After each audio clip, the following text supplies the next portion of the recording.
it's Thursday, and today I'm going to be showing you how to make this dragon plushie, who is surprisingly high sew for something that is surprisingly low sew. And I have designed him to match the owlbear that we made a couple of years ago, so if you end up liking this kind of style and this kind of pattern, let me know in the comments which other D&D creatures I should do, because I can see this becoming a theme. Let's get into tools and materials. Okay, let's talk tools and materials. So to make your very own dragon today, you're going to need 8-ply 100% acrylic yarn in 4 main colors. So you're going to need some cream, some tan, and some dark brown, as well as whatever color you want your dragon to be. And on the screen right now is how much you're going to need of each color. You're also going to need a scrap amount of some yellow and some orange, but that really is just a scrap amount to make a little flame if you're so inclined. Now, in terms of hardware, you are going to need some buttons and some beads to get the same look as I've got. So these are the buttons that I use. They are a hemline button. They come 6 pieces to a box, and I like to sand them down. So that's what they look like when I get them. And then we just use a little sandpaper to rough them up a little bit. And these are the best ones that I've found, but really you're just looking for buttons about the same size. In this case, that's 34 millimeters. Apparently that's known as a size 54, so there you go. And then these are the beads, because I did have to go out and buy more of these beads, and they are 8 millimeter brown walnut. But anything around the same size should work. Any odd beads that you have lying around. Honestly, I think this could be kind of fun with pony beads as the claw. Just give your dragon a manicure. You are also going to need a 3.5 millimeter hook, pins and needles, some scissors, and some stuffing. But that's it. I also suggest having a bobby pin, stitch marker, or a scrap piece of yarn available to you throughout this process. We're going to be using it a couple of times to just make life a little bit easier for ourselves. So a written version of today's dragon will be made available to my patrons and will also be made available on Etsy, and I'll leave links to both in the description down below for anybody who's interested. Now, this is just a gentle reminder that this is a complicated knots pattern, so while I will be having all of the instructions on the screen, we're going to be trying to focus a little bit more on the more complicated bits and skipping over anything that I consider to be a little bit easier. So, for our dragon here, we're going to start by making the main base piece, which is actually a pretty good basic dinosaur, if that's all you're after.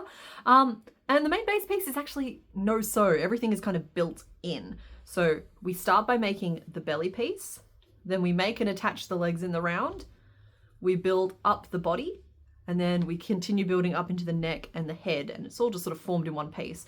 Then we reattach for the neck piece and the tail piece. And then after that, we just make a whole bunch of decorations. Now, because this is all mainly one piece, it's important that we make things in a specific order, and we're starting today with this belly piece. And I'm going to be making my belly in cream. So this belly is worked as a flat piece, meaning we chain and turn at the end of each row. So we're going to start by chaining 9. 1, 2, 3, 4, 5, 6, 7, 8, and 9. Then turning and starting in the second chain from our hook, we're going to work 8 single crochet back along those chains. 1, 2, 3, 7, and 8. Chain 1 and turn. That just means that we're looking back down the row of the stitches that we just did. So we're going to repeat that 7 more times. So that is 7 more rows of 8 single crochet, chaining 1 and turning at the end of each row for a combined total of 56 stitches.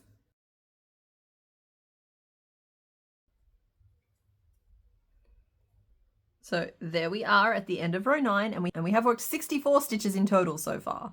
So we are once again chaining 1 and turning. And in row 10, we're going to extend out into one of the little wings that's going to fit between the legs. So we start by working 8 single crochet, the same as we have been. That's 7 and 8. And then we're going to chain 7 and turn. 1, 2, 3, 4, 5, 6, and 7. And turn. Then in row 11, we're going to be starting in the second chain from our hook and working 6 single crochet into those chains. Now, you should only work into one side of the chain, which I consider to be like the standard way to do it. But if you're somebody who works into both loops of the chain, you are making your life a little bit harder in a future step of this. So one side of the chain is recommended. So that's 6, then it's 8 single crochet across the middle. 1, 2, 3, 7, and 8. And then we're going to chain 7 and turn. 1, 2, 3, 4, 5, 6, and 7. And turn. So we're building out the second wing. In row 12, once again starting in the second chain from our hook, we're going to work 6 single crochet into those chains.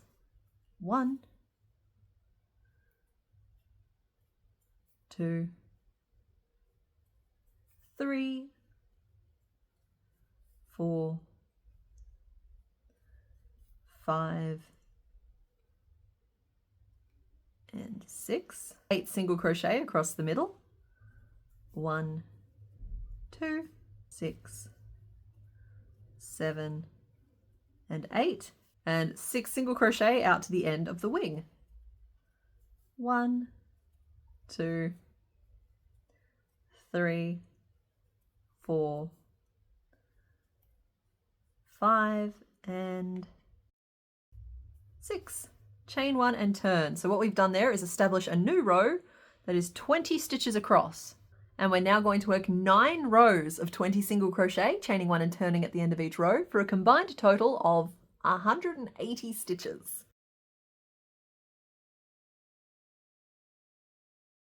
And there we are at the end of row 21. So we formed a neat little T shape now. So now we need to build something that looks a little bit like this up on top here. So the next row is not going to go the whole way across. We're still going to chain 1 and turn because that's how we finish row 21. And in row 22, we're going to work just 14 single crochet. 1, 2, 3, 11, 12, 13, and 14. So that is leaving the last 6 stitches of your row unworked. 1, 2, 3, 4, 5, 6. Chain 1 and turn. In row 23, we're going to work just 8 single crochet back across.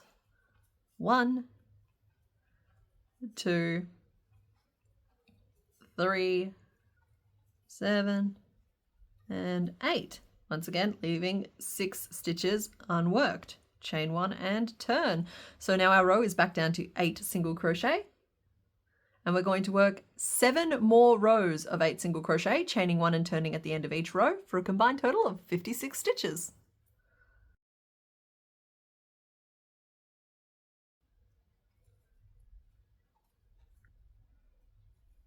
Bringing us to row 31, which is, 8 single crochet across again. 1, 2, 3, 4, 5, 6, 7, and 8. But we're not chaining 1 and turning now. Instead, what we're going to do is rotate so that we're working down the edges of the rows as we start row 32. So for the next row, I've broken it down into steps so that we can work one little sort of bit of this at a time, which has made the row look way longer and potentially more complicated than it actually is. As we start row 32, we have rotated and we're working down this edge first, and we're going to work 8 single crochet down that edge. 1, 2, 3, 4, 5, 6, 7, and 8. Rotating, so we're working up and rotating, so we're working along these 6 stitches that we skipped earlier, and into them we're going to work 5 single crochet. 1, 2, 3, 4, and 5, and then an increase and rotate, so we're once again facing the ends of the rows, and it's 10 single crochet down these ends. Now, if you're having a hard time working out exactly where to put your stitches, or you feel like there is too many gaps or not enough gaps, what really matters more than anything else in this step is just making sure that you end up with the right number of stitches along each individual stretch. So in this case, we need 10 stitches between where I am now and the end of that row. So if you can only find 9 gaps to work into, sneak a little increase into the middle of it. If you can find 11 gaps to work into, skip one of them. The overall number of stitches is way more important because we've broken it down into so many little steps. Any adjustments you have to make are not going to be a big deal or have any real impact on the overall shape. Okay, so that's 10. Once again, we're going to rotate, and this time we're going to be working into the backs of the chains, and we're going to start with an increase. Then 5 single crochet up to the corner. 1, 2, 3, 4, 5. Rotate again. Working up the edges of these rows, we're going to work 8 single crochet. 1, 2, 3, 4, 5, 6, 7, and 8. Rotate. 8 single crochet across the back of the base chain of this piece. So that's 4, 5, 6, 7, and 8. Rotate, and 8 more single crochet down these edges. 1, 2, 3, 4, 5, 6, 7, and 8. Rotate, 5 single crochet, and then an increase.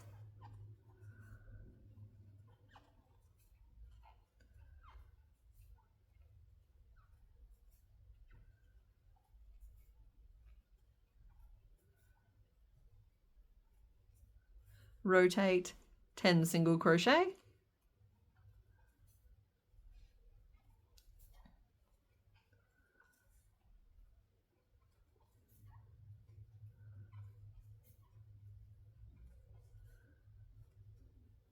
Rotate, increase, and then 5 single crochet.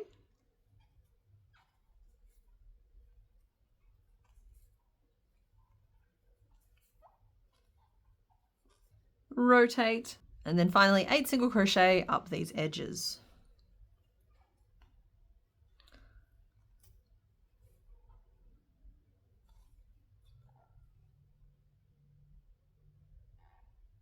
There we go. So that should bring you back to the start of row 31. We're not going to work across those stitches again. You would have worked 88 stitches in total as we worked around the rest of the piece, and you should have combined all up 96 stitches the whole way around. And we are going to finish off. So with that belly piece made, we're going to pop it to one side while we make the feet, and then we'll be joining all of those pieces in together in the round. Okay, so we're going to be making the feet next, and for the feet we are going to be making 4 of them. And we're going to start in our cream with a magic ring of 6. 1, 2, 3, 4, 5, and 6. Then 6 increases to bring our round up to 12.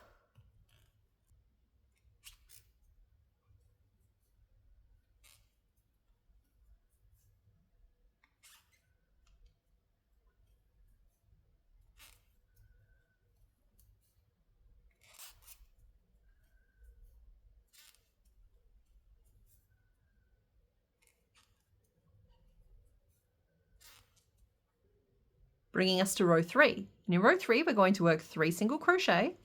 1, 2, 3. Then 3 increases. And I do work invisible increases. Working them standard is fine.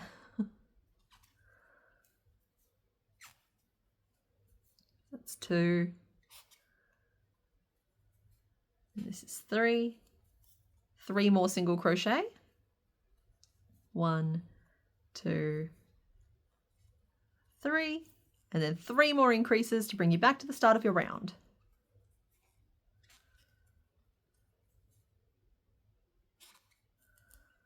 So what that's doing is popping the increases at 2 distinct points along our circle, which is making it less circular and more oblong. In row 4, we're going to work 3 single crochet.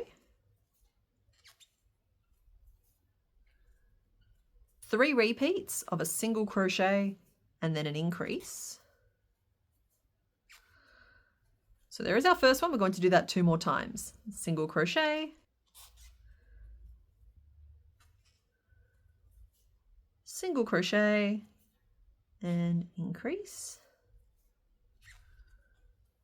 Then 3 more single crochet across. 1, 2, 3, and 3 more repeats of a single crochet and an increase. That's 1, but we're going to change colors in the final stitch of the 3rd repeat. That's 2, and this is 3. So there's the first stitch of our increase, and in the second one we're going to change colors. I think this is the one and only time we work any kind of color change in this pattern, but I'll still show you how to do it. So you're going to want to change to your main color, and I made a red dragon before, but I'm going to make a green dragon this time. All I'm going to do is insert my hook into the stitch, and this is the 2nd stitch of an increase. Yarn over and pull up a loop of my cream. Hold that out of the way. Grab a strand of the green. Pinch it at the base of the stitch on the inside of the work, yarn over and pull through both loops on my hook, and then just tug on the tails to scooch that down into position and tie the 2 ends together at the back. And we are done with the cream for this particular foot, so I am going to trim that off. There we go. So what that does is it leaves you with a finished stitch in your old color, but your new color on your hook ready to go. So now working in our green, we're going to be working 2 rows in the back loops only. Now we're doing this purely as a decoration. Basically what we want to do at the end of this is go around and do some faux stitching to give it like a hand sewn aesthetic. And by working these stitches in the back loops now, you're going to be able to just match up pairs of loops, and it's going to make it really easy to space your stitches out nicely. That just means that if you don't want to do that, you can just work these as regular single crochet. It's not a big deal. So when looking down at your stitches, you should be able to see, first of all, you'll hold your hook around the right way, but you'll have 2 loops, 1 loop on the side facing you and 1 loop on the side facing away from you. Working in the back loops only means we are inserting our hook just through the loop on the side facing away from us, leaving the loop on the front free. So I'm going to work a row of 24 single crochet around in the back loops only.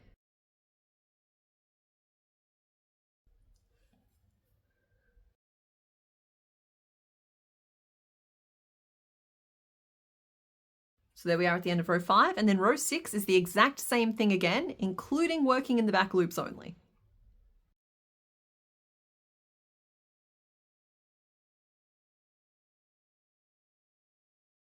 There we go. So that should leave you with basically 2 rows of front loops that you're going to be able to stitch around through later. Not right now though. Okay, so now we're going to go back to working through both loops, and we're going to work 5 rows of 24 single crochet around for a combined total of 120 stitches.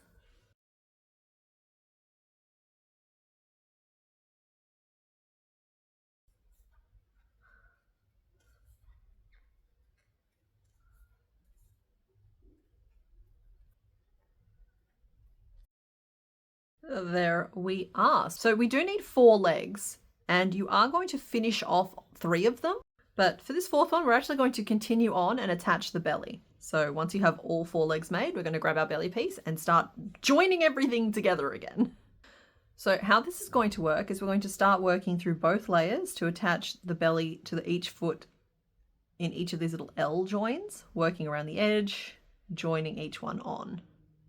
So continuing on from our 4th leg, I'm going to grab my belly and identify the 9th stitch after our finishing off point. So that's 1, 2, 3, 4, 5, 6, 7, 8 along the top.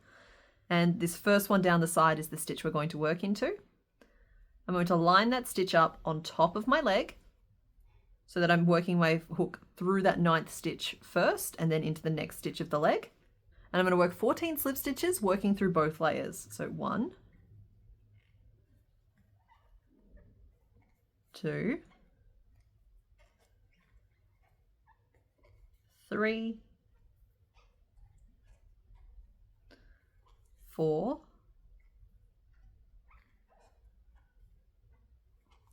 5,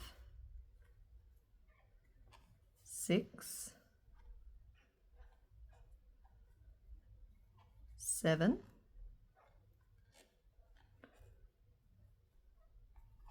8, 8,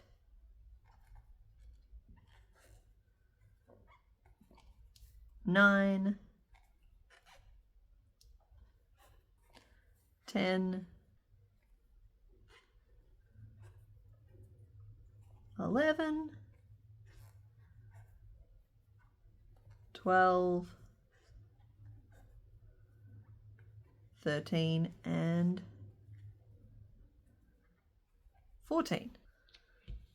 So there we have one little foot attached. So that should leave you with 10 stitches of your leg unworked. So instead what we're going to do is rotate, and working in the front loops only, so that's the loop on the side facing us, work 12 slip stitches down the belly. So that's just a single layer. 1, 2,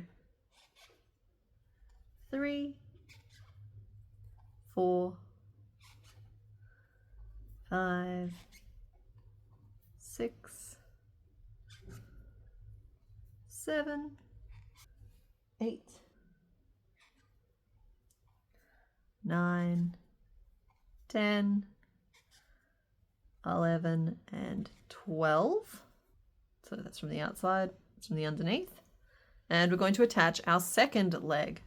So we're going to grab our second leg, and I want you to find the stitch that is 5 stitches before the finishing off point. So that's my finishing off point. 1, 2, 3, 4, and 5. So that stitch there. I'm going to lay that up underneath the belly so that my hook can go through the belly and then into that 5th stitch. And then once again, working through both layers, we're going to work 14 slip stitches around. 1, 2, 3, 4, 5. Navigating the finishing off point. 6, 7, 8, 9, 10, 11, 12, 13, and 14. So once again, you should have 10 stitches left unworked around the outside edge of that leg, and we're going to rotate and work across the stitches along the top.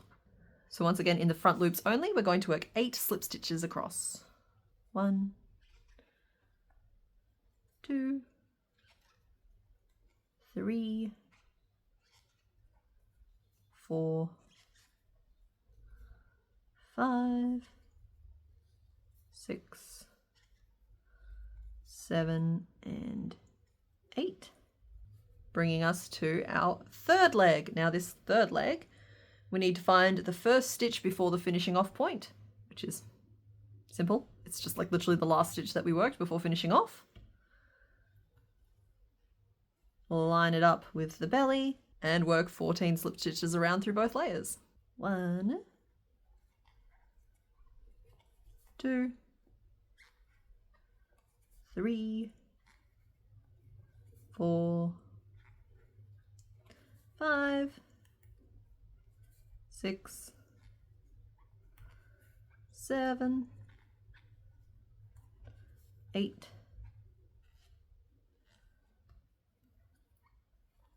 9, 10, 11, 12, 13, and 14. Check that you have 10 stitches left on the outside of your leg. Rotate, 12 slip stitches in the front loops only up the belly. 1, 2, 3, 9, 10, 11, and 12. So we have one final leg to attach, and you need to find the stitch 5 stitches before the finishing off point again. So That's the finishing off point. 1, 2, 3, 4, 5. This 5th stitch is the first one we work into. And it's 14 slip stitches around through both layers.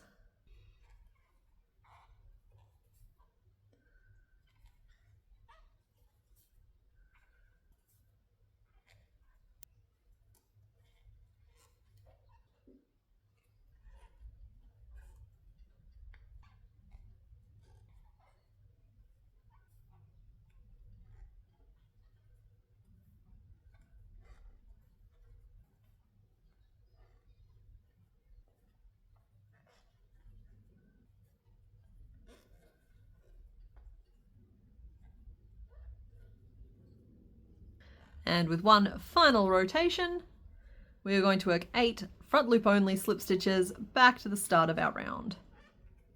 1, 2, 3, 4, 5, 6, 7, and 8. So you should have worked 96 slip stitches around the outside there. It's a very Christmassy color palette. I think I'm going to have Christmas dragons this year. So those legs are all thoroughly attached. And this step is really important and really easy to accidentally miss. So what I want you to do is find that first slip stitch that we worked, slip stitch into it, chain 1, and turn. Now that is going to make all of the rows that we work from this point onwards face the right way. If we continue on the way that we were working, they were all going to be inside out. So chaining 1 and turning, super important there. Now in this next row, we are no longer going to be working around these interior rows, and instead we're going to re-establish a nice row the whole way around the outside. So we're going to skip that final slip stitch back into the first stitch that we did stitch. That is not really a stitch, it's just there to hold everything together. And instead, we're going to be doing something a little bit trickier. And that is we're going to be working over the top of the slip stitches that we worked while still leaving what is now the front loop free. So this is what that looks like. Let's get you a nice zoomed in look there. So looking at this, what you can see is that's the slip stitch that we worked, the green there, and then we have these front loops free at the front, and we want to make sure that we keep those free. So instead, I'm going to insert my hook behind the front loop, underneath the slip stitch that we worked in the previous round, and single crochet over the top of it. And I'm going to do that across the whole row. So that's 2, 3, 4, 5, 6, 7, and 8. So you'll see that's left those front loops free, but we've worked completely over the top of the slip stitches from the previous row. Those front loops are going to be used to attach both the tail and like neck panels to them. And along the sides, we're going to use them to help space out our decorative stitching. So they are kind of an important structural element. So that's 8 stitches there. We're then going to work 10 single crochet around the outside of the leg, being careful to only work into the stitches that have not yet been worked into.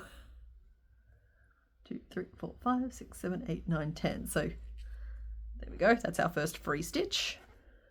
1, 2, 3, 4, 5, 6,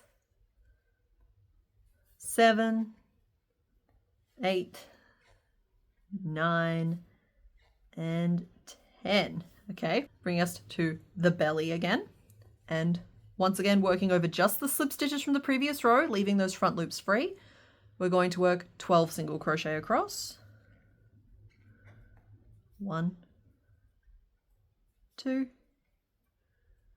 3, 9, 10, 11, and 12. Bringing us to another leg, and it's once again 10 single crochet around the outside. 2, 3, 8, 9, 10. 8 single crochet just over the slip stitches. 1, 2, 3, 6, 7,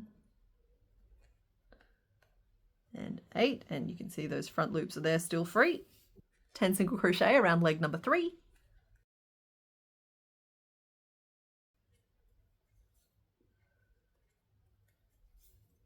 $12 single crochet worked over the slip stitches.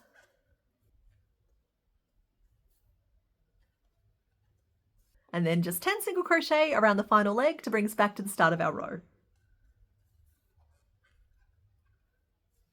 There we go. So you should have worked 80 stitches in that round. And from this point onwards, we are just going to continue working around the outside of this piece. So that's it from the side. That's it from underneath. Good. So from here, we're going to move into the body section as we work up the body itself. So at this point, I am going to suggest that we start marking the final stitch of our round, just because we're about to embark upon many, many, many rows of 80 stitches around. So row 14 starts with just 80 single crochet. And make sure that you're not crocheting into the joining stitch or the chain 1 and turn. If you have to, you can count backwards from your hook until you hit the 80th stitch, and that is where your first actual single crochet goes.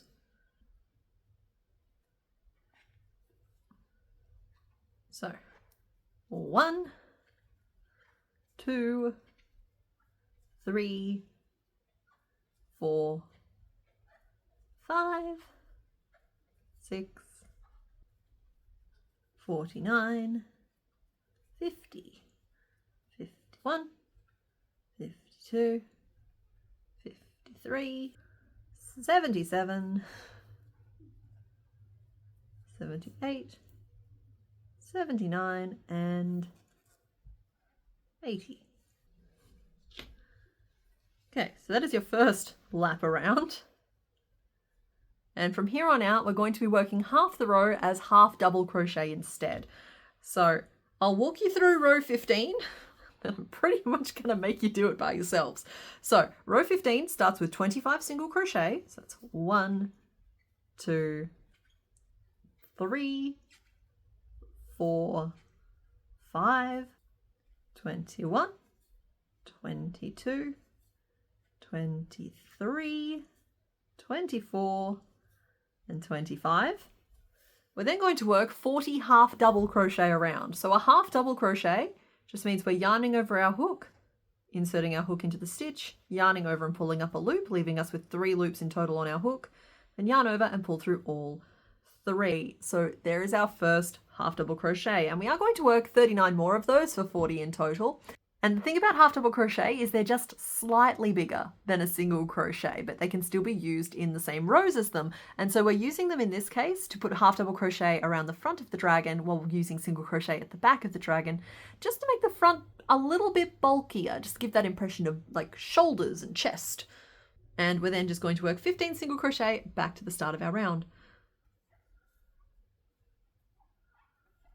And from here, you're going to work 17 more rows of what is essentially 80 single crochet and half double crochet around.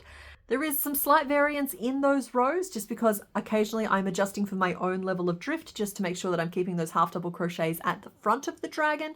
You can choose to follow mine exactly, but if you're finding that yours is like spiraling around a little bit more than that, just do whatever you have to do to keep those half double crochets centered at the front. There's 1,360 stitches. Take your time, folks. I'm probably going to make this look like it goes a lot faster than it does.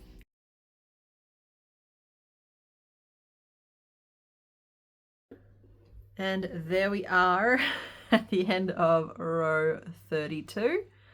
And you can kind of see the difference there about how the half double crochet has just sort of ended up a little bit taller than the regular single crochet. That's just part of the shaping. So in the next chunk of this, we are going to take this massive gaping maw, hello, wah, wah, wah, and we're going to form it into a neck and a tail. So just to help you orient yourself a little bit here, the half double crochets are the neck side and the single crochets are the tail side. So as we head into this section, I just want to make a little bit of an observation about something we call drift. We're working in a spiral here, and things like tension, yarn size, hook size, the direction you're pulling your stitches when you fasten them down all impact how much your work is going to spiral. this is the level of drift that I am currently experiencing. So you see that's where the start of my row was when we started working that body section up, and I've drifted a full 5 or 6 stitches over as that's been worked. And so this pattern has been designed to work with my level of drift. So because of these factors, your drift might end up a little bit different to mine. And so in this row, we're just going to calibrate everybody back onto the same rotation so that nobody's head turns out too crooked. So the main thing we're trying to do here is split this opening in, it's not exactly half, but it's roughly 2 halves. So we're going to start by squashing our dragon down so that we end up with a point at either end of the opening, one at the head end, which is the end with the half double crochet, and one at the tail end, which is the end we made with single crochet. So this is basically just the fastest way to find the middle stitch at the point of the tail and what will be the center front of the head. And I want you to mark that middle stitch on the tail end. So there we go. Mine is 13 stitches away from my active stitch, which is how I know that I am on track to just use the pattern as I've written it, which makes sense if you think about it. So then I'm just going to take a little scrap of yarn here, and I want to count 18 stitches away from my marked stitch. So that's continuing around in the direction we'll be working our crochet later. 1, 2, 3, 4, 5, 6, 7, 8, 9, 10, 11, 12, 13, 14, 15, 16, 17, 18. So it's this one here. And I'm just going to mark that one there for later.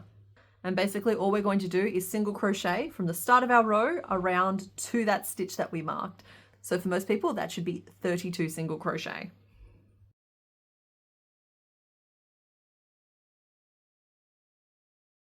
So there's our 32nd stitch falling into that stitch that I marked. And the next instruction is to mark the last stitch. That is the stitch that we just worked into the stitch that we marked previously. And I'm just gonna use my bobby pin to do that. And I'm just going to mark that last stitch. There we go. So now, regardless of whether or not you worked 32 single crochet there, or if you worked more or less than that, from this point onwards, we're all going to work the instructions as written because we should all be back on the same alignment. So now we're all just going to work 42 half double crochet. So that's 1, 2, 3, 39, 40, 41, and 42. There we go. So that row did not go the whole way around for anybody, but we have worked 74 stitches, and at this point we are ready to separate into 2 different rounds. So what we're going to do is skip straight to the stitch that we marked, and that should be 38 stitches for everybody at this point. So you can count those out, or we can just go straight across, pinch them together, and the next stitch we're going to work into is that marked stitch. And we're going to start by working a decrease. There we go. And what this has done is form a new round for our neck and head, and that's going to form the tail a little bit later. We're basically going to just sew that shut. Makes a cute little pointy tail. So to continue row 34, we have to work 41 half double crochet back to the start of our round, leaving you with a round of 42 stitches in total.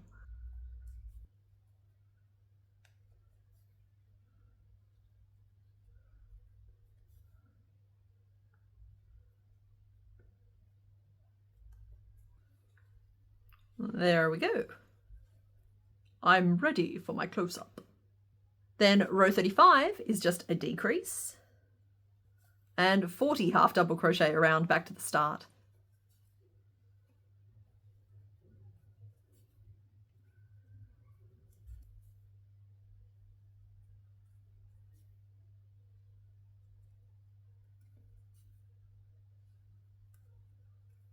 There we go. So the neck has been thoroughly established at this point, and we're actually going to be starting to like flare out the front to start building up the head a little bit here as well. I'm going to start by putting a bunch of increases right here at the front. So row 36 starts with a decrease, 14 half double crochet, 1, 2, 3, 12, 13, and 14. Then 3 repeats of a single crochet and an increase. So there's our first one. We're going to do 2 more. Single crochet, increase, single crochet, and increase. We're then going to work 3 single crochet all into the same stitch. 1, 2, 3. 3 repeats of an increase and a single crochet. So there is our first one. We're going to do 2 more of those. Increase, single crochet, increase, and single crochet. Then just 12 half double crochet back to the start of our round. 1, 2, 3, 10, 11, and 12. So that should leave you with 48 stitches in your round. Row 37 starts with a decrease, then 13 half double crochet, 1, 2, 3, 11, 12, 13. Then 3 repeats of 2 single crochet, 1 and 2, and then an increase. So there's our first one, and we're going to do 2 more of those. So 2 single crochet and an increase, 2 single crochet and an increase.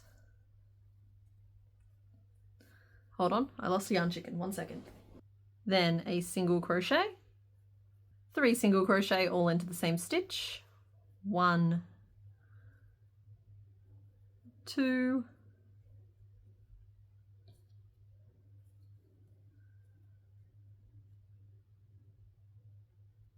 3. Pro tip, I guess, is that I find color changes and then knotting them together at the back is the best way to join new yarn on. It means that the knot's always going to sit at the back of your work and not in a weird place regarding the rest of your stitches. Anyway, then a single crochet, 3 repeats of an increase,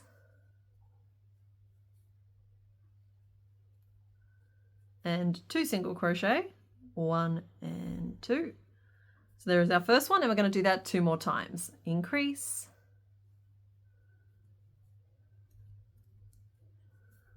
one and 2, increase, 1 and 2. Then it is once again 12 half double crochet back to the start of our round.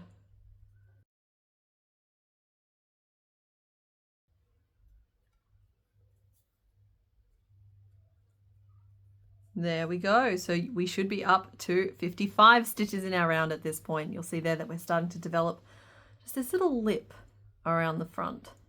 So row 38 is pretty much the same thing again, starting with a decrease, 12 half double crochet,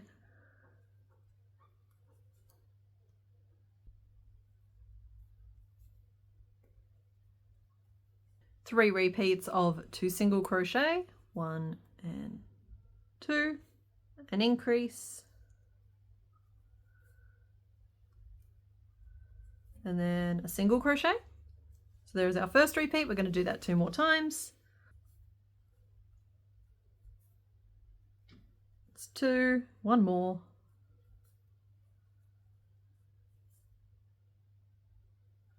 and 3, 2 single crochet, 1 and 2, 3 single crochet all into the same stitch,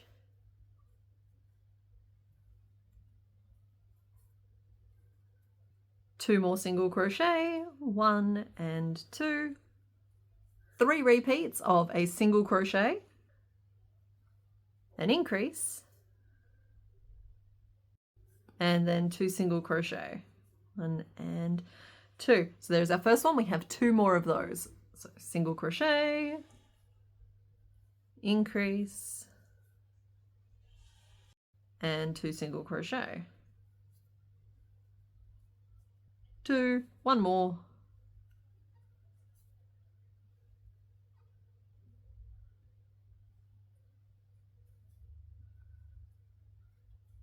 There we go. And 12 half double crochet back to the start of our round.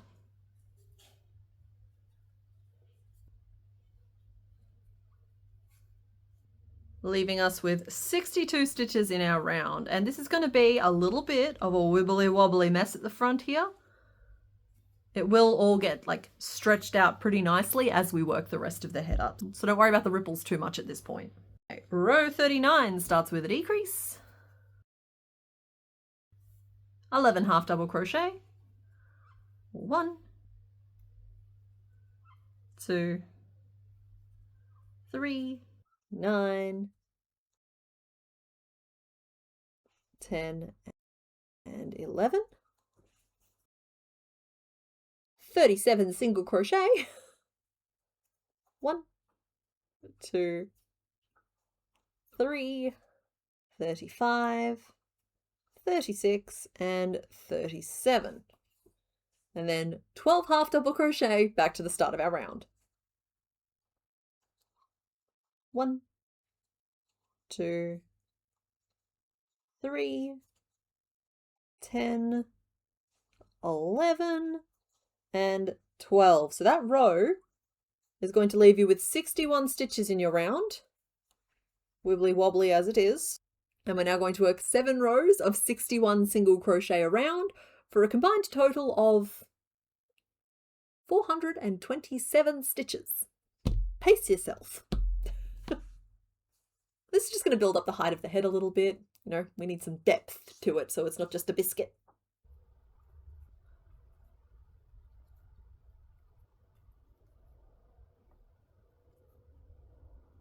So there we are at the end of row 46. So now all we need to do is close this off in a bit of a dome type shape. And we haven't bothered to stuff yet. You can be stuffing as you go if you want to. I'm going to wait to the end and we're going to stuff it through this convenient stuffing hatch we've left in the back. So row 47 starts with 29 single crochet. 1, 2, 3, 27, 28, and 29. So that's led us to just off to one side of the center of the face. And we're going to work a single crochet 3 together. Now I don't think we've actually done any of those yet. So a single crochet 3 together is basically when you decrease over 3 stitches instead of over 2, which is a more standard decrease. So all you do is insert your hook into the first stitch, yarn over and pull up a loop, insert your hook into a second stitch, yarn over and pull up a loop, and insert your hook into the third stitch, yarn over and pull up a loop. So you have 4 loops in total on your hook. Yarn over and pull through all 4 loops. And there is your finished single crochet 3 together. Now that is a standard way to do this. There's also an invisible way, which tends to be my preference. They look just a little bit different. And all you do for those is you pick up the front loops only of the 3 stitches you're decreasing over, yarn over and pull up a loop through all 3 of those, leaving you with just 2 loops on your hook. Then you yarn over and complete the stitch. So the invisible method tends to sit a little bit flatter and blend a little bit more nicely with the other stitches that you have around, but either will look completely fine for this particular pattern. So I'm going to work invisible ones. So there's my first one. We're then going to work 6 single crochet. 1, 2, 3, 4, 5, and 6. And then we're going to work a second single crochet 3 together.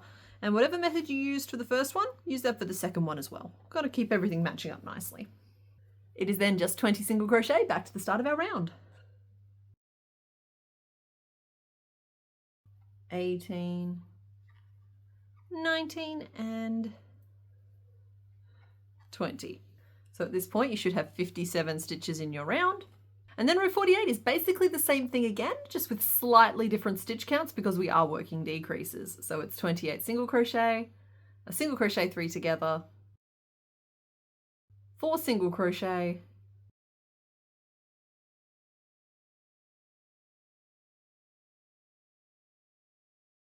another single crochet 3 together, and then 19 single crochet back to the start of our round to leave you with just 53 stitches. There we go. Row 49 starts with 9 single crochet. 1, 2, 3, 7, 8, and 9.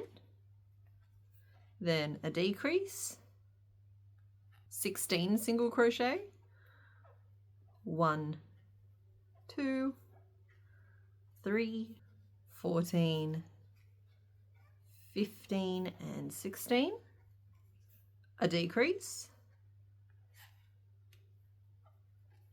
4 single crochet, 1, 2, 3, and 4. Another decrease, 16 single crochet, so that's 1, 2, 3, 15, and 16. And then one last decrease to get you back to the start of your round. And we should be down to 49 stitches. So we're very, very slowly decreasing the size of this round. And rows 50 and 51 are basically the same thing again, and you should be down to 41 stitches by the end of row 51.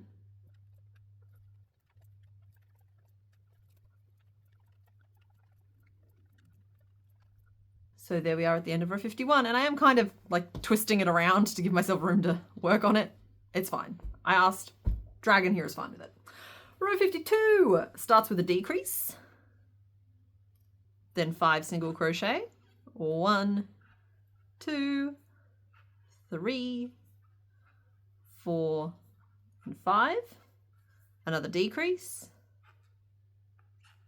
12 single crochet, 1, 2, 3, 10, 11, and 12. A decrease, 4 single crochet, 1, 2, 3, and 4. A decrease, and then 12 single crochet back to the start of our round. 1, 2, 3, 10, 11, and 12. And we should now be down to just 37 stitches in our round.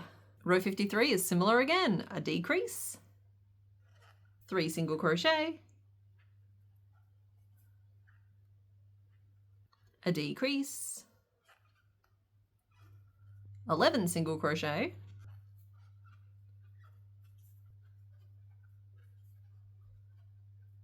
another decrease, 1 single crochet, decrease, 1 single crochet, decrease,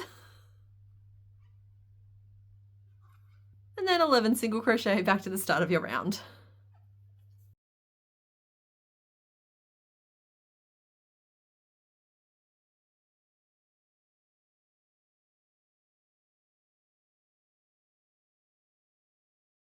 And you should be down to 32 stitches in your round.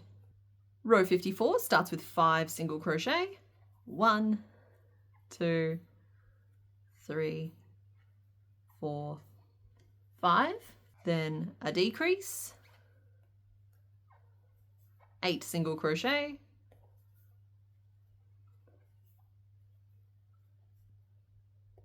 that's 7, and that's 8, a decrease, 3 single crochet, 1, 2, 3, another decrease,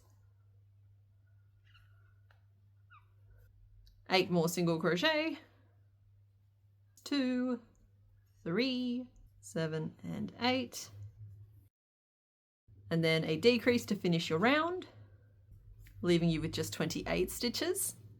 And then row 55 starts with a decrease, a single crochet, and a decrease, 8 single crochet, 1, 2, 3, 4, 5, 6, 7, 8, a decrease, 3 single crochet, and a final decrease, then just 8 single crochet, back to the start of our round. 7 and 8. And that should leave you with just 24 stitches in your round. So from here, the final 3 rows should look a little bit more familiar to you. Row 56 is just 6 repeats of a single crochet, a decrease, and a single crochet. So there is our first one, and we need to do that 5 more times. So single crochet, decrease, single crochet. That's 2, single crochet, decrease, and a single crochet. And that's 3, and so on and so forth, to bring our row down to 18 stitches. There we go. Just a tiny little opening now. Very reasonable number of stitches. Row 57 is 6 repeats of a single crochet and a decrease. So there's our first one, and we need to do that 5 more times around to bring our row down to 12 stitches.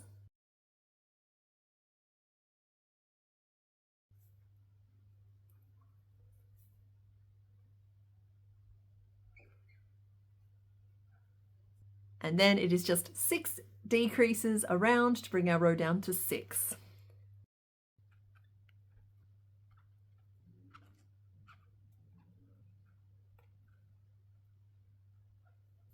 There we go. And finish off. Okay, so that does leave us with a little opening at the top of our head, but we're going to close that off in a second after we've stuffed, just because it'll be a little easier once we've given our little fella some substance. So this is what your dragon should currently look like. And the time has come to stuff him, and he does require quite a bit of stuffing. So I do suggest that if you're using polyfill the way I am today, that you tear it up into sort of mid-size puffs. That's going to stop him accidentally becoming too lumpy. Just like tearing up the stuffing first.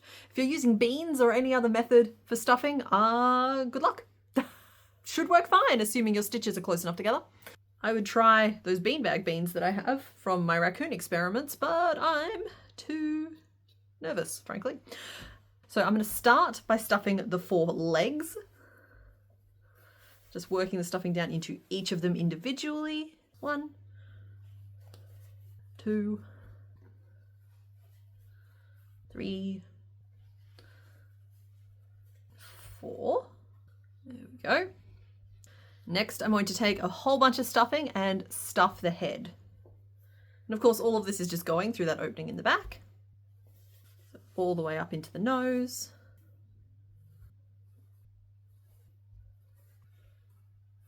Hello. I do love it when they're at the puppet stage. Okay, so with the head stuffed, we're then going to stuff the neck.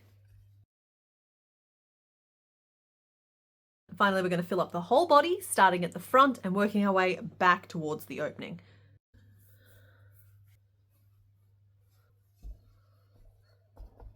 So you are going to want to make sure that you don't overstuff. So you'll see there that mine does come up quite far up to the opening, but I can still pretty easily push those edges together without too much trouble, with nothing poking out. So that's how I know I've got the right amount of stuffing in there. So there, that is what our gentleman currently looks like. And we're going to stop and do just a little bit of sewing. It's sewing to close off that back opening and to close off the top of the head. So let's do the top of the head first, just because it's the easiest. So you'll see that we have this little opening there still, and we're just going to take our remaining strand of yarn and pull it through the front loops of each of those remaining stitches. So 1, 2, 3, 4, 5, and 6, and then pull it tight to close like a little drawstring bag and tuck it down away inside. There we go. So that closes off the top of the head. Now we just have this back. Now the whole point of the style of this particular dragon is that it does have that very like rough hand sewn appearance with the visible stitches. So I am going to be sewing that shut today using a contrasting color. In this case, it's hawthorn, it's dark brown. But I want you to know that you can absolutely do this next step in a matching color and the stitches will be basically invisible. You can also choose to hedge your bets and do it first in a matching color and then go back and add your decorative stitching afterwards. But I'm gonna like two birds, one stone this thing, and we'll get it all done in one hit. Okay, so our opening around the back here, we know that it is 38 stitches around from end to end. So what we want to do is very similar to how we worked the Mischief Gang, funnily enough. We want to match up 19 pairs of stitches down this opening. So we'll squeeze that together. There we go. And I'm going to anchor my yarn here that I'm using to sew it shut. Just by like working, you can tie a little knot. You can just work through your yarn again by forming a little stitch. In any case, anchored yarn. And now we want to stitch through those pairs of stitches. And so the way I prefer to do it in this particular instance is I'm going to thread down and under the front loop on the stitch facing me just to get myself into a starting position. And we want to go over and then up under the front loop of the top stitch of our pair. That'll give us a nice cute little vertical stitch. And then diagonally across and under the front loop of the next stitch along. Now that sounds complicated when I try and use words to express it, but let's just see if a picture can be worth 1,000 words, shall we? Up to the top stitch, up under that front loop, and diagonally across to the next one along the bottom row. The good thing about this sort of project is that the more higgledy-piggledy these stitches look, it kind of just all adds to the aesthetic, so don't worry too much if your stitches aren't super neat. But those loops should help you line everything up. We're going to do this technique around each of the feet as well, so you'll get plenty of practice. In fact, if you're finding this back piece a little bit tricky to sew together, skip ahead and do the feet first. We're going to do them next. Skip to the next section and do the feet first, and that'll give you some practice.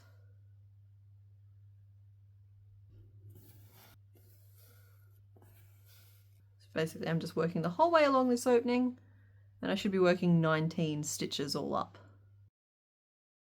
It's our last chance to really put any new stuffing in, so I'm going to take a second and poke some down into the tip of that tail. And then maybe just a little bit more into the back. A lot more into the back. Hungry dinosaur. And then just finish closing off that opening.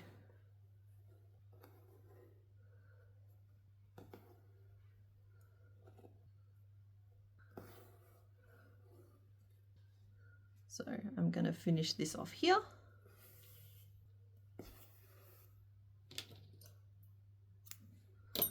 And we're going to go down to the feet and work on them a little bit. I wish I'd gotten a little bit more stuffing into each of these, but they should hold up okay.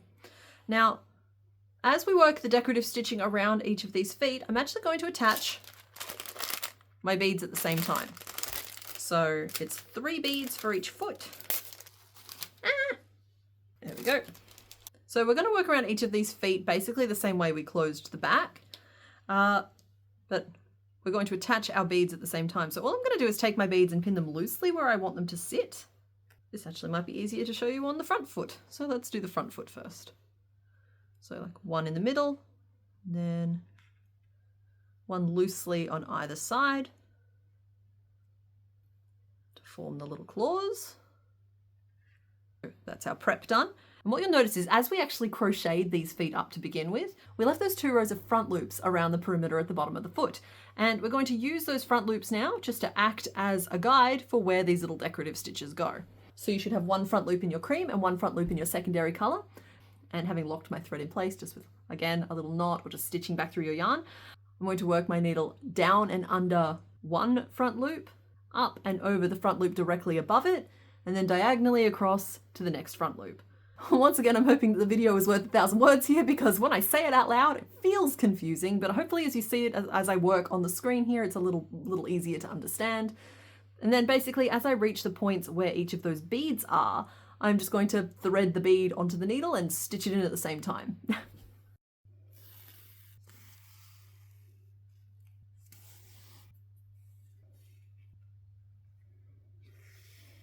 That's those 3 toenails attached, and then we're just going to continue stitching until we are right back to the start of the foot.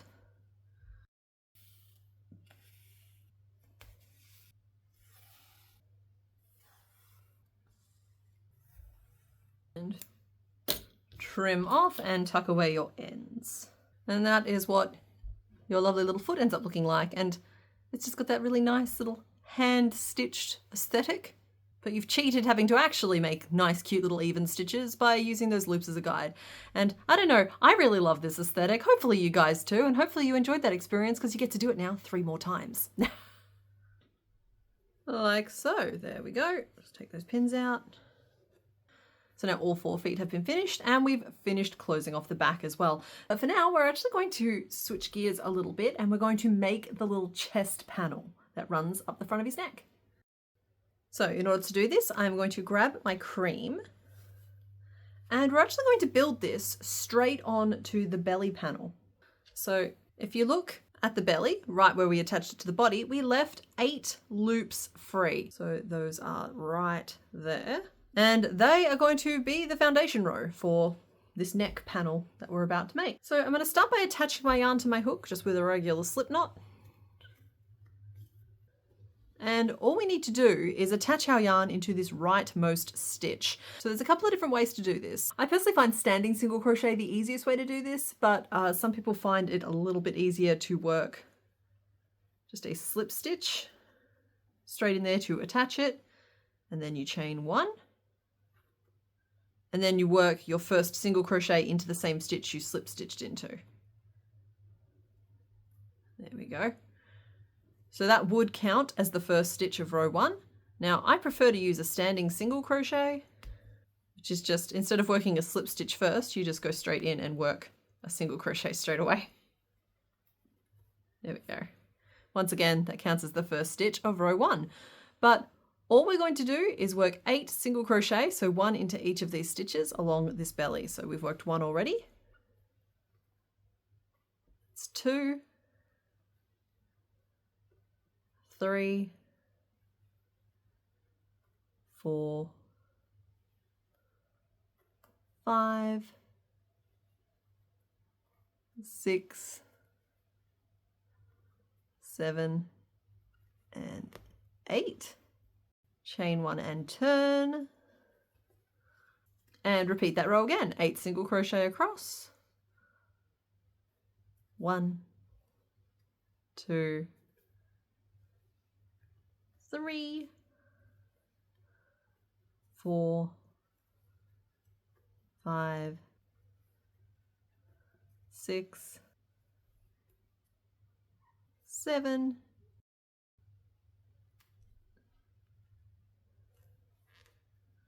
and 8. Chain 1 and turn. So there we are at the end of row 2. And that's basically all we're going to be doing this neck panel. So we need to repeat that row, hang on, 25 more times for a total of 200 additional stitches. But the whole point of this is just that it extends up to the base of the head. So depending upon your tension, you might need a few more rows than that, or you might need slightly less rows than that. So basically just work rows of 8 single crochet, chaining 1 and turning at the end of each row until you reach the base of the head.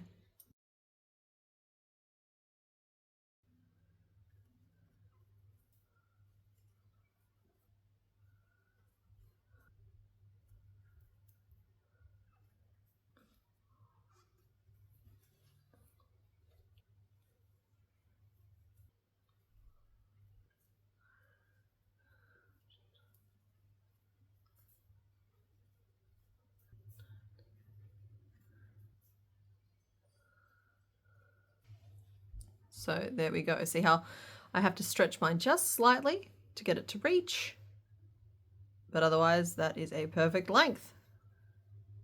So I'm not going to chain 1 and turn at the end of row 27. I am just going to finish off.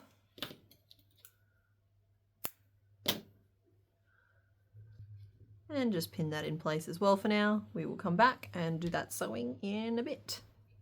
So flipping our dragon around, we need to give the booty the same treatment. So once again, we left 8 loops free along the base.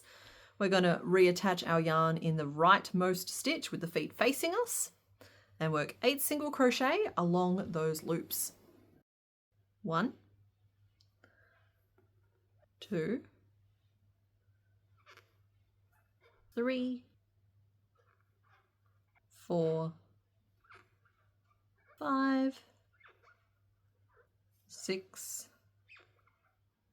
7, and 8. Chain 1 and turn. So that is the first row of our tail panel, and now we're going to work 7 more rows of 8 single crochet, chaining 1 and turning at the end of each row, for a combined total of 56 stitches. And of course those chain 1s do not count towards those stitch counts.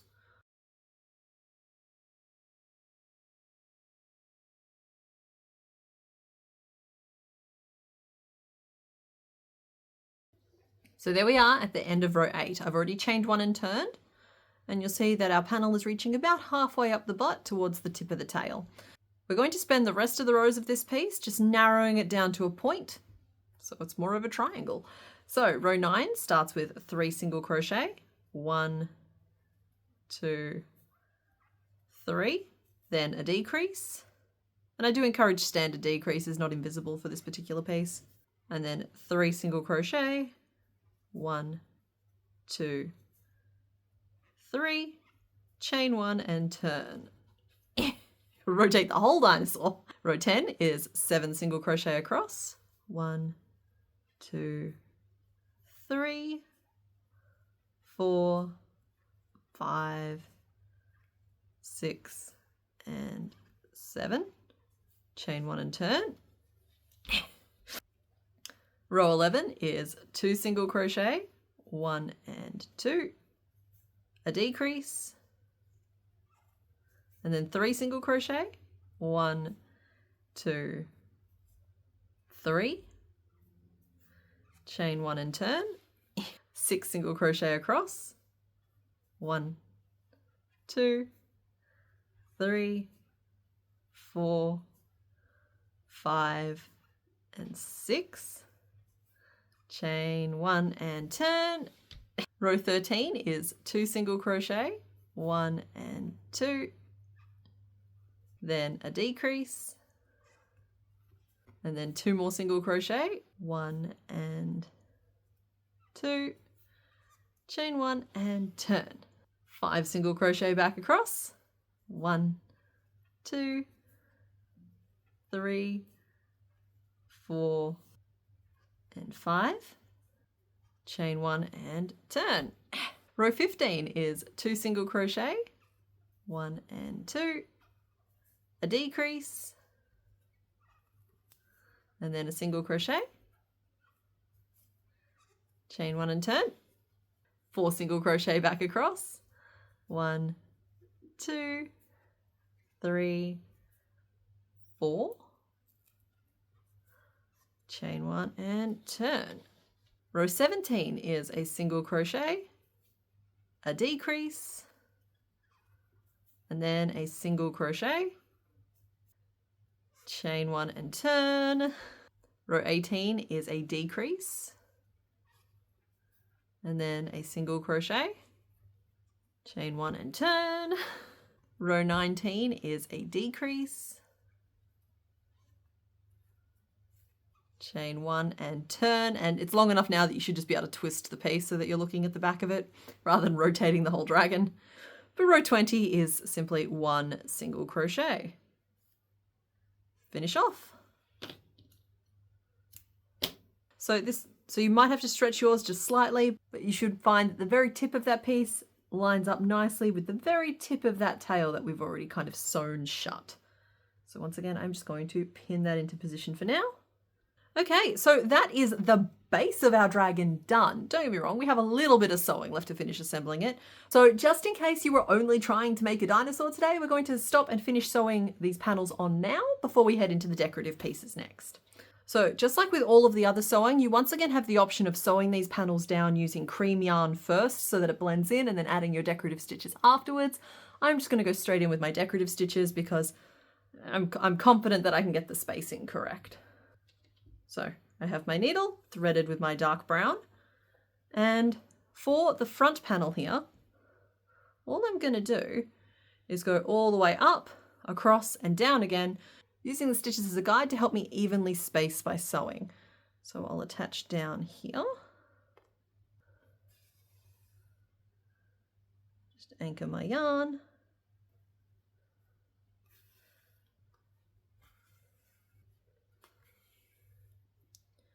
So once again, a slight higgledy-piggledy to these stitches is going to add to the overall charm, in my opinion. But in general, you just kind of want to sew every single row down. Where possible, only work your needle in the gaps between the stitches on both the body and that neck panel. Try not to get caught up on your own toenails. It's good advice for life, really.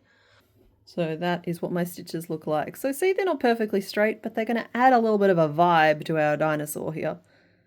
So I'm going to keep stitching like that the whole way up one side of the neck, across the underside of the head and down the other side of the neck. Then I'm going to continue working around everywhere that base belly panel, so that's the cream, meets the body. I'm going to work those little stitches, even if sewing isn't necessarily required, just to make it all look like it's been sewn together. And when we reach the tail, we're going to work up one side and down the other. And then continue around the other side of the belly as well, back to the start. Until it looks something a little bit like this. There we go. And I just got to weave a whole bunch of ends in now. That took more than one piece of yarn. I'm proud of myself for not just doing one jumbo long piece of yarn and instead using several shorter segments. Some would call that personal growth. I would call it I underestimated how much yarn I need. That's all of them. Okay. Farewell to anybody just trying to make a dinosaur. Dinosaur accomplished. Attach some eyes and you're good to go. For everybody else, let's make some dragon parts, shall we? So the first piece that we need to make is a panel that sits on top of the head that takes it from this like lumpy, adorable potato into more of a, kind of acts like an eyebrow, kind of scoops down the lip, attaches at the back there. It's just sort of a lid for the whole thing. All right, so this head panel is worked as a flat piece, chaining one and turning at the end of each row. And I'm going to be making mine in green again, so same as whatever main body color you've been using. Okay, I'm going to start by chaining 5.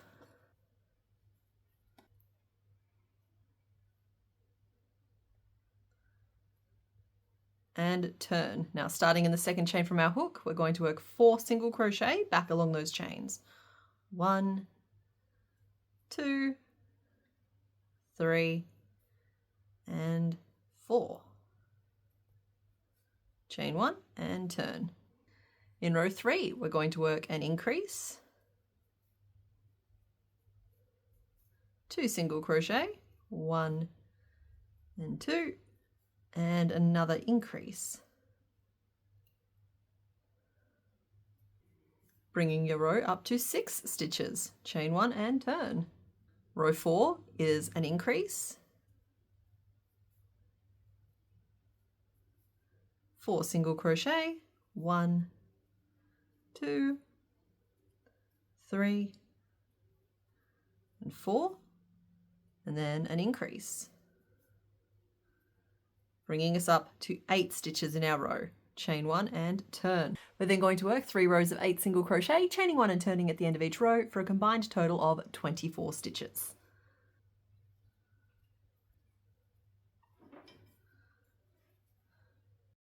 So there we are at the end of row 7. Row 8 is an increase, 6 single crochet, 1, 2, 3, 4, 5, and 6, and then another increase to bring our row up to 10 stitches.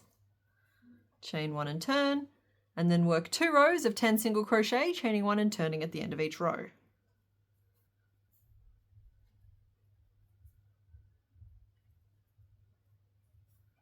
There we go. Row 11, we're growing again. You start with an increase,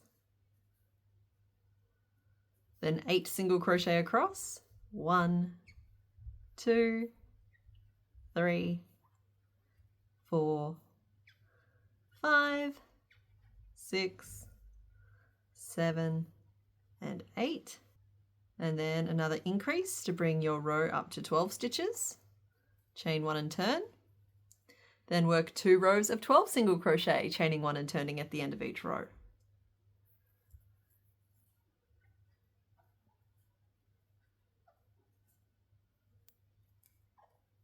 like so. And over the next 11 rows, we're going to basically follow that same progression of a row that has increases in it to make our row slightly longer, and then a couple of rows of single crochet just to reinforce that shape. So we're going to keep working like that until the end of row 24, where we should have 18 stitches in our row in total.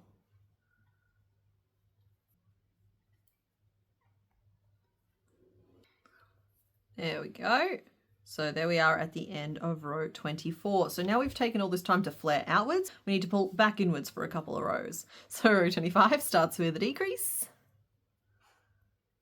then 14 single crochet across, 1, 2, 3, 12, 13, 14, and then another decrease, chain 1 and turn. Row 26 starts with a decrease and is then 12 single crochet across. So that's 1, 2, 3, 11, 12, and a decrease, which has brought us back to 14 stitches across, chain 1 and turn. Row 27 is just 14 single crochet across, 1, 2, 3, 12, 13, 14, chain 1 and turn. Row 28 starts with a decrease, then 10 single crochet across. So that's 2, 3, 4, 8, 9, 10, and another decrease, chain 1 and turn. Row 29 is 12 single crochet across,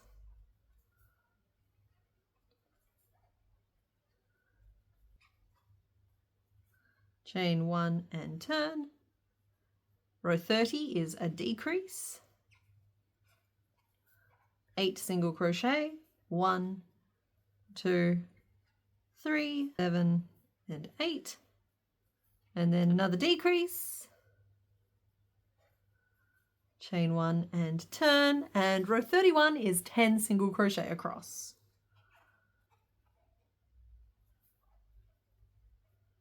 Nine and 10, and finish off. So there is the top of our head. So this bit here is the nose, and we'll go like over the top like that. So we're going to pop the top of the head to one side, and we're going to start making some of the other pieces. So the first things that leap to mind are probably those little wings. And each wing is made up of 2 pieces. So one piece in our tan and one piece in our main color. So I'm going to start by making my green parts first. So once again, this is worked as a flat piece, chaining 1 and turning at the end of each row. And a lot of these little extra pieces are made as like 2 flat pieces that we're sewing around the edge of. That's just for the aesthetic more than anything else. Some of these things could have been approached in different ways, but I was aiming for a particular style. Let me know what you think in the comments. This is kind of a big swing for me. Normally I lean pretty heavily into the crochet aesthetic, whereas in this one here we're going for something a little stylistically different. Anyway, for wings, we're going to start by chaining 13. 3, 4, 5, 6, 7, 8, 9, 10, 11, 12, 13. Then turn, and starting in the second chain from our hook, we're going to work 12 single crochet back along those chains. So 1, 2, 3, 11, and 12, chain 1 and turn. And honestly, these are pretty simple pieces. Each row involves a decrease and some single crochet, but we kind of alternate which end of the row the decrease ends up on. So row 3, we start with a decrease, and then work 10 single crochet over to the other end of the row.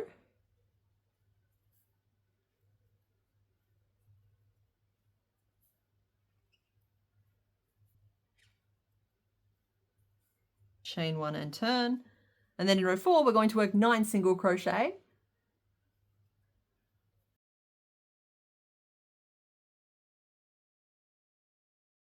And then a decrease at the end of the row. chain 1 and turn. So we're going to continue that for the next 8 rows, decreasing every single row until we're down to just 2 stitches.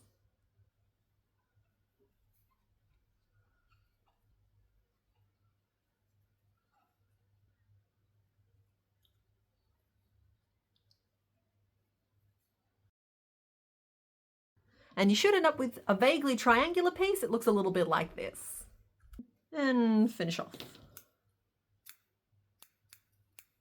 So that is one little wing piece, and we need another one in green and then 2 in tan as well. Like so. Because there are just so many pieces to this, we are going to assemble as we go. So I want you to take one of each color of your wings and layer them up so you have a left wing and a right wing. Pay careful attention to the row direction as you do this. So basically the end of your row should be the side that attaches as the shoulder, and your stitches should radiate out away from that. So that's those all layered up. You'll see that the rows run in opposite diagonals, right?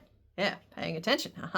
We are then going to take a little bit more of our dark brown, and we're going to sew around the edges, just attaching the 2 pieces together.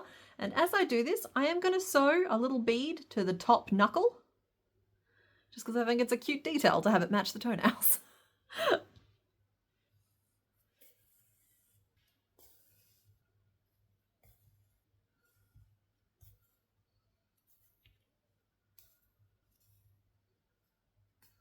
So there we go. Now you can also stitch a line from the tip of the wing down to the base of the wing, like I've done on these ones here.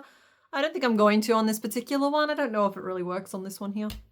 So there is our wing with its little claw attached. And I'm going to do the same thing to the other one. There we go. Now there's 2. So we're going to pop those to one side and we're going to make the horns. So my dragon has a little horn over each eyebrow. And we're going to once again make each one as 2 separate pieces and then sew them together. So I'm making mine out of my tan, and we're just going to start by chaining 2.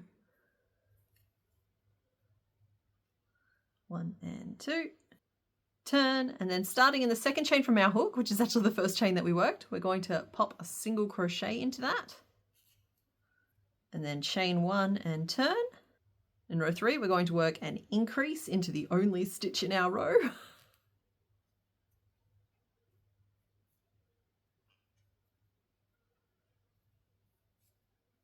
Chain 1 and turn. In row 4, we're going to work an increase. And then a single crochet to bring our row up to 3. Chain 1 and turn. And then we're going to work 8 rows of 3 single crochet, chaining 1 and turning at the end of each row for a combined total of 24 stitches.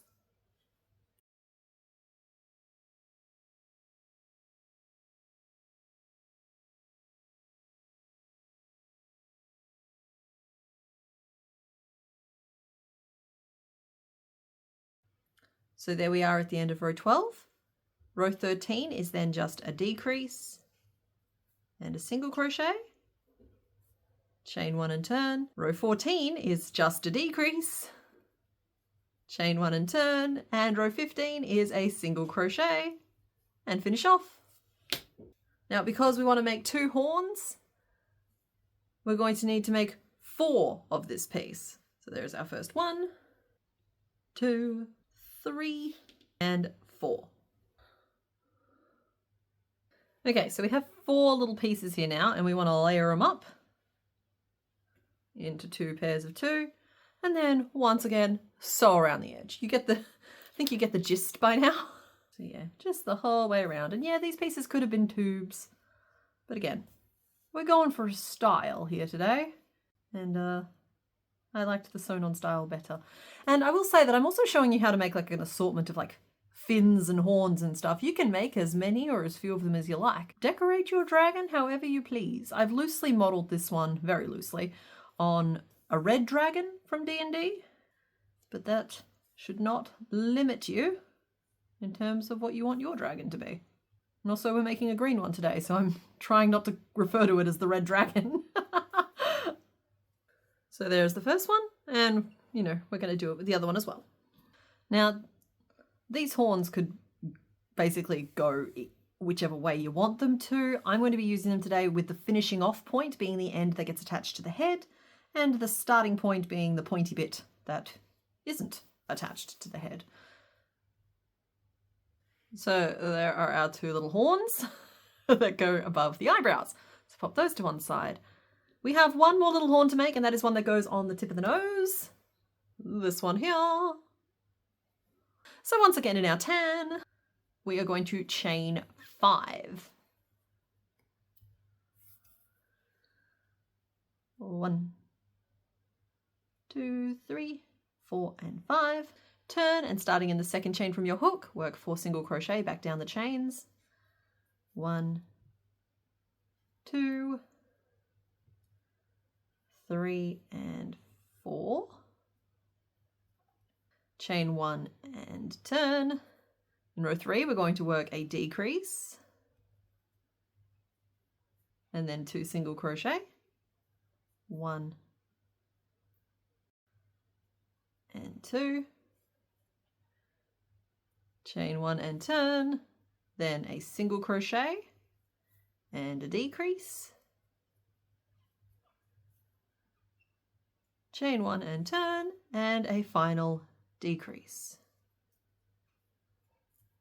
And finish off. Now, the way this piece works, again, we'll be making another one in just a second, but you have your starting point and your finishing off point, and both of those go against the head. So this is the point that sticks out. So we have one, and we need a second one as well. There we go. So we will layer those two pieces up and sew around the outside. Now you only need to sew up and down again. You don't need to sew along the base if you don't want to. You will thank yourself if you just do this as you go. Otherwise you're signing yourself up for basically several hours of nothing but sewing around and around and around. It is the most intensively sew pattern I've done in a very long time, which is funny because there is a no-sew base to it. It's the most sewingest no-sew thingy ever. There we go. And there is our little nose horn all done. Less than a minute. It's just like, we're fast, we're good, we got this going. So pop that wibbly wobbly piece to one side as well, add it to the pile. So I think the last major pieces we need are these, I've been referring to them as like the face fins. So there's a large one and a small one, and you don't really need both, but I kind of liked the layered effect, so I ended up making both. Again, make whatever makes you happy for your dragon. So I'm going to start by making a large head fin, which could also work down the spines if you wanted them to. So for these, you will need your main color again. Grab my green. And we're going to start by chaining 11. 2, 3, 4, 5, 6, 7, 8, 9, 10, and 11. Turn, and then starting in the second chain from your hook, work 10 single crochet back down those chains. 1, 2, 3, 9, and 10. Chain 1 and turn, and in this row we're going to work 7 single crochet. So 1, 2, 3, 4, 5, 6, and 7. So note that leaves 3 stitches at the end of your row that we're not working into. Instead, we're going to chain 1 and turn. In row 4, we're going to start by working 2 decreases. 1 and 2, and then 3 single crochet. 1, 2, 3, chain 1 and turn. Then row 5 is 3 single crochet, a decrease, and then we're going to chain 4. So 1, 2, 3, and 4, and turn. So we're going to start in the second chain from our hook, which means row 6 starts with 3 single crochet down the chain. 1, 2, 3, and then 4 single crochet along the rest of the row. 1, 2, 3, and 4. Chain 1 and turn. Row 7 is 2 single crochet, 1, 2, and then a decrease. Once again, skipping the rest of the stitches of that row, we're going to chain 1 and turn. Row 8 is 3 single crochet,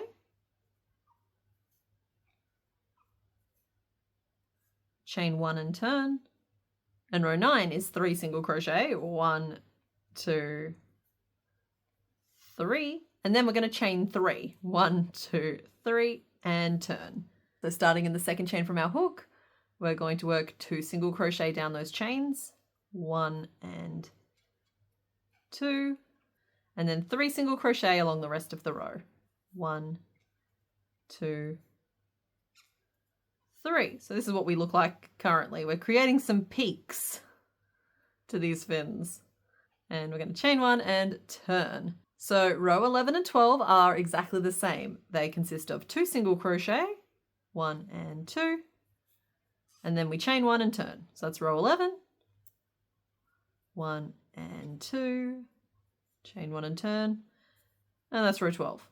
Row 13 is also 2 single crochet, 1 and 2, but then we're going to chain 3, 1, 2, 3, turn, and work 2 single crochet down that chain, 1 and 2, and then 2 single crochet into the rest of the row, 1 and 2, chain 1 and turn. Row 15 is just a decrease, chain 1 and turn. Row 16 is a single crochet, chain 1 and turn, and row 17 is a single crochet. Finish off. So that is what that piece ends up looking like. I've been calling it the large face fin. It does work as spines down the back as well, if you are looking to create some sort of fin that way, or you can do it up the back to up to the tail as well. To make a dragon that looks like mine today, you are going to need 4 pieces exactly like that, like so, that we are going to layer up and sew around. But for now, I'm just going to pop those to one side, and we're going to make the small face fin at the same time, and then we'll do all of our sewing together. So the small face fin is this itty bitty little one that sits on top. Once again in my green, I'm going to start by chaining 8. 1, 2, 3, 4, 5, 6, 7, and 8. Turn, and starting in the second chain from your hook, work 7 single crochet back down those chains. 1, 2, 3, 6, and 7. Chain 1 and turn. We're then going to work 2 rows of 4 single crochet, chaining 1 and turning at the end of each row.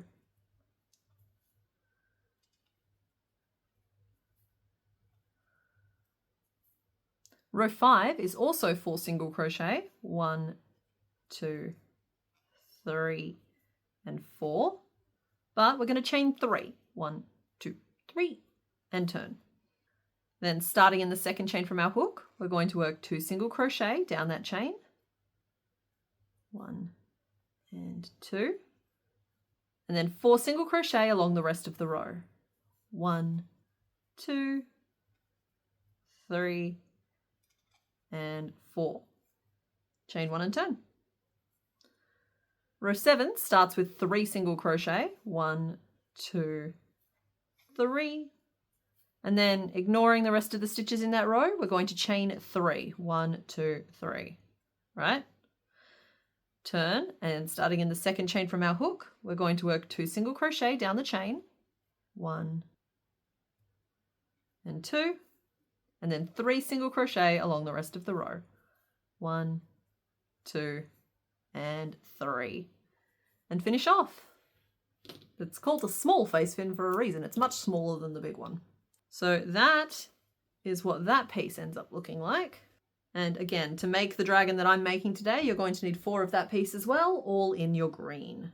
And once again, we're going to layer those into 2 pairs of 2 and sew around the edges. I currently have 4 fins to sew together, and I'm going to stop and do that now. So I'm basically just going to start at one corner and sew along the zigzaggy side of all 4 of these fins. And I'm going to leave the base of them open. Not because there's any real reason to, it's just there's no real reason to close it off either. You can just close that off as you sew them onto the head. So that is all 4 of those fins sewn together. So as you can see there, I've left them open at the front. So again, no problem whatsoever if you chose to sew those shut. Let's move those off to one side. We have one final piece to make. That's not true. It's just a few more little bits to make before we can start assembling properly. So let's make ourselves a little piece of fire. So I just think this dragon is super cute with a little piece of fire. Just if you have some felt available, this is a great use for that. Just cut a little zigzaggy piece out of felt and sew that on instead. But I'm going to show you how to make this little crocheted piece that I made. So to start with, I'm going to grab some orange or some red. And we're actually going to start with a magic ring of 6. I know it's been a while since we've done a magic ring of anything in this particular pattern, but no, we're magic ringing this bit.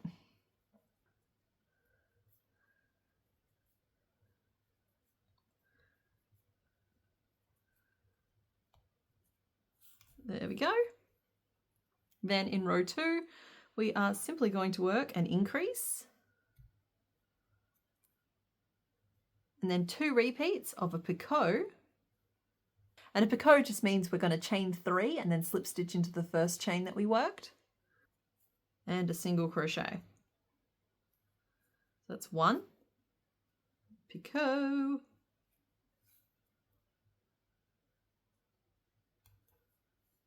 And a single crochet. Then we're going to picot again.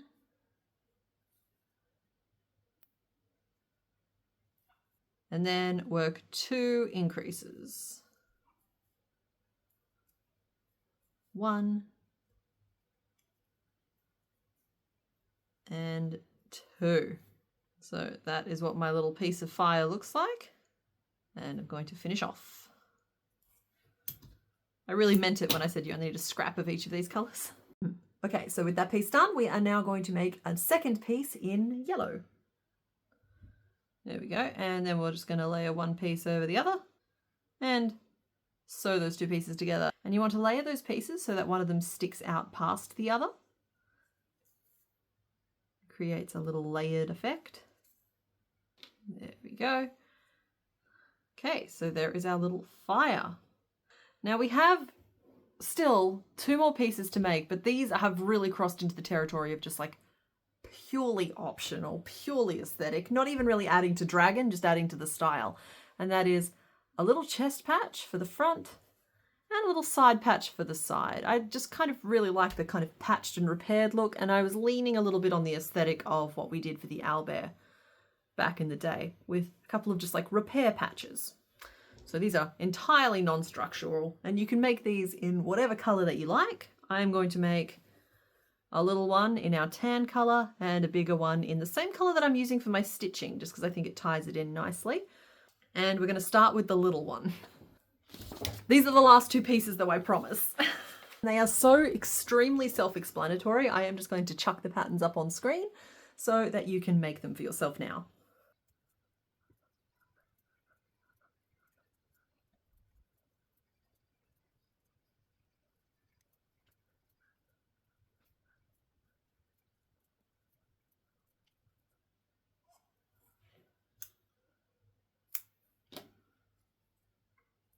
So there is the little patch.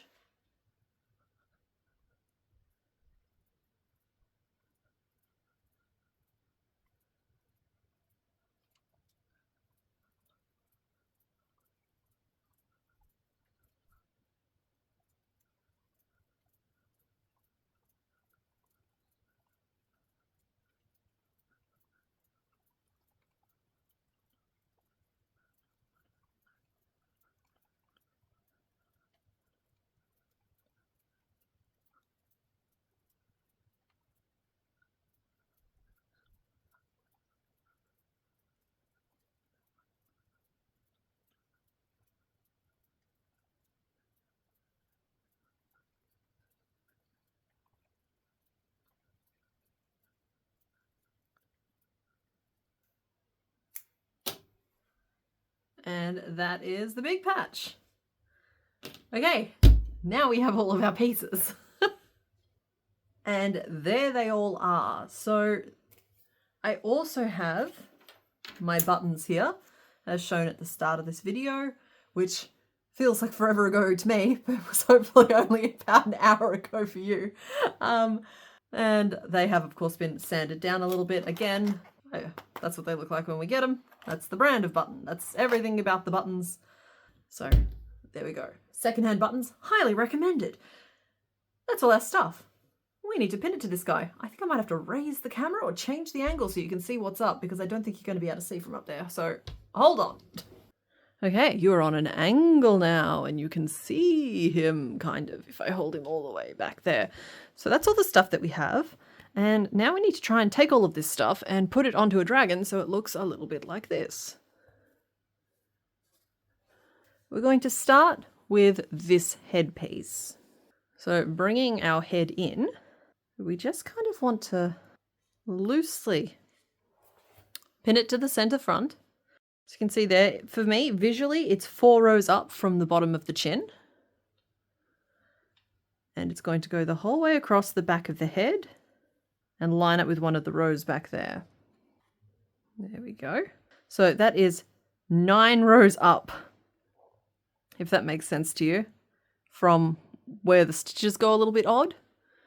So it's 9 rows up from there is where the back of this one lines up. I'm then going to grab my big old button eyes and tuck them just under the edge of it so that it acts as a little bit of an eyebrow. I genuinely don't think that there is an exact right answer to where these buttons go. You want them on the head, you want them on either side of the head, you want them just under that eyebrow piece. So that's where I'm going to plonk mine. Yeah. Checking it from all angles, and I'm pretty happy with that. I am going to just anchor this down to the sides as well a little bit. And we also need to take our little piece of fire at this point and tuck it under the nose end of that, because we'll be attaching that underneath. Okay, good, good. Now you should probably stop and sew that on at this point, but I just want to show you where everything gets pinned on, just to save us a little time here. So if you wanted to stop and just sew around the edge and attach those buttons now, and sew on the little piece of fire too. Then the next thing that we'll be doing is grabbing our horns. You have like a nubby end and a pointier end. If you can't tell the difference, then that doesn't matter. And they are going to line up at the back of the eye, along the edge of that headpiece. There's one. Sorry, I don't think I did that on camera. I'll do the other one on camera. So again, at the back of the eye, so that they follow the edge of that headpiece.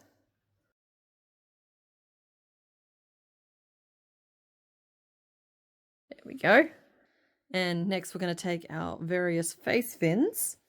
And you'll be able to see that we've got this like slight, almost jawbone type shaping at the sides of the head. I'm going to take one large fin and line it up so that it curls around that on either side. So there's one, and rotate like a potate.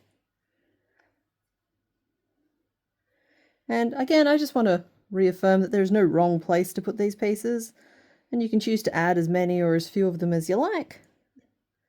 This is just one possible dragon to be made with these pieces. So there we go.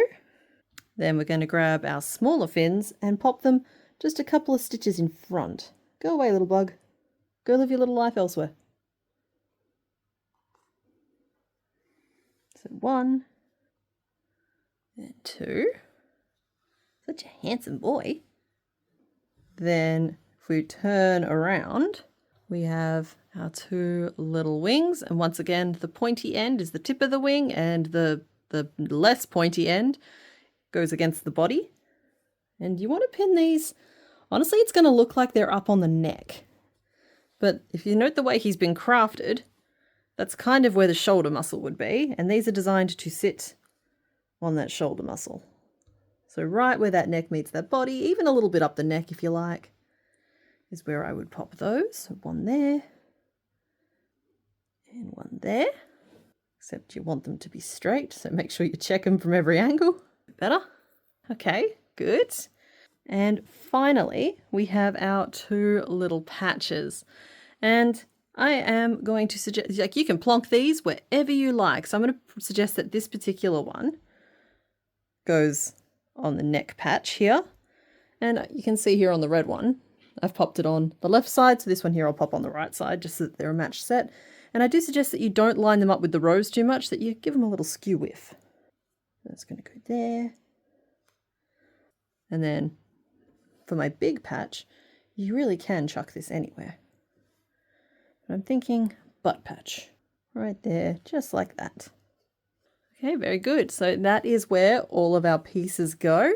And the last little piece, which I did forget, is we just have this one little horn for the end of the nose. That's going to go right there.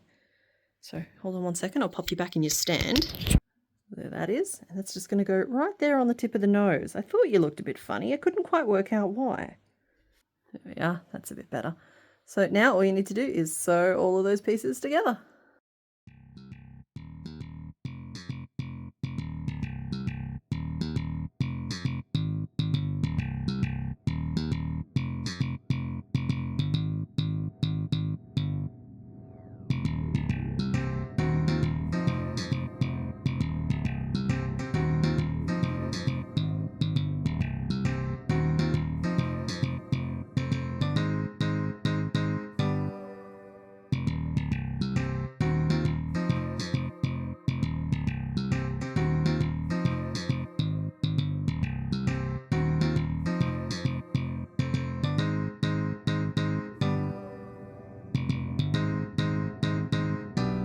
So there is our finished dragon. I hope you had fun making him with me today. But yeah, that's it for today. Okay, bye. And there is my finished dragon. This was a little bit of a departure for me in terms of style. Normally I tend to lean a little bit more realistic, but I've been so in love with this like lovely homespun aesthetic ever since I made that original owlbear that I've just been really wanting to try it again. Let me know if you want more D&D creatures in this range, or even if you just want more creatures in this range, because it's such an interesting challenge. I have to constantly tell myself not to pull out my usual crochet tricks and instead stick to the aesthetic that I'm looking for, which is as though we've cut out like flat fabric panels and tried to assemble them into a shape. I'm not much of a sewist in terms of working with actual fabric, but I'm always willing to give things a red hot go, and I think I've made that abundantly clear over the years. So if you want more in this series, I will do my very best to serve it up for you guys. I actually love the way these two look together as well. With the dark red and the dark green, they're very Christmassy. These guys are definitely going to become my Christmas decorations moving forward. I think I will name them Dasher and Blitzen. I think those are very good names for dragons.